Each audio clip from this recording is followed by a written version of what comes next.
একটা সময় ছিল যখন আমার কাছে চা বলতে শুধু দুধ চাটাই এক্সিস্ট করতো, কিন্তু বিয়ের পর থেকে এখন লাল চাটাই বেশি প্রিয় আমার কাছে। আজ অনেক দিন পর দুধ চা খেতে ইচ্ছে হলো, তাই দুধ চা বানিয়েছিলাম, আর তার সাথে বানিয়েছিলাম একটুখানি ব্রেড জ্যাম। এই জ্যাম দেখছো, মানে এই গ্রিন জ্যামগুলো, এগুলো ছোটোবেলা খুবই পপুলার ছিল আমাদের বাচ্চাদের মধ্যে। এখন এগুলো খুব কমই পাওয়া যায়। যাই হোক, চা খাওয়ার পর চলে গেছিলাম ডিনার বানাতে। রুটি বানিয়ে বাবাকে খেতে দিয়ে আমি রান্নাঘরটা ঝটপট পরিষ্কার করলাম।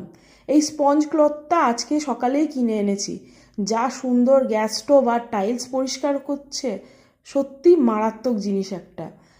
ওপরে এসে আমার মেকআপ ব্রাশগুলোকেও একটু পরিষ্কার করলাম, কারণ কটা বিয়ে গেছে, বেশ নোংরা হয়েছিল ব্রাশগুলো।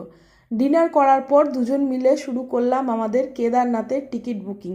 অনেক তাড়াতাড়ি যাচ্ছি আমরা ঘুরতে। একটা সময় ছিল যখন আমার কাছে চা বলতে শুধু দুধ চাটাই এক্সিস্ট করতো, কিন্তু বিয়ের পর থেকে এখন লাল চাটাই বেশি প্রিয় আমার কাছে।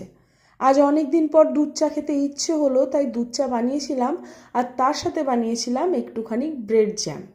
এই জ্যাম দেখছো, মানে এই গ্রিন জ্যামগুলো, এগুলো ছোটোবেলা খুবই পপুলার ছিল আমাদের বাচ্চাদের মধ্যে। এখন এগুলো খুব কমই পাওয়া যায়।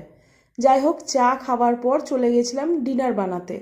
রুটি বানিয়ে বাবাকে খেতে দিয়ে আমি রান্নাঘরটা ঝটপট পরিষ্কার করলাম। এই স্পঞ্জ ক্লথটা আজকে সকালেই কিনে এনেছি।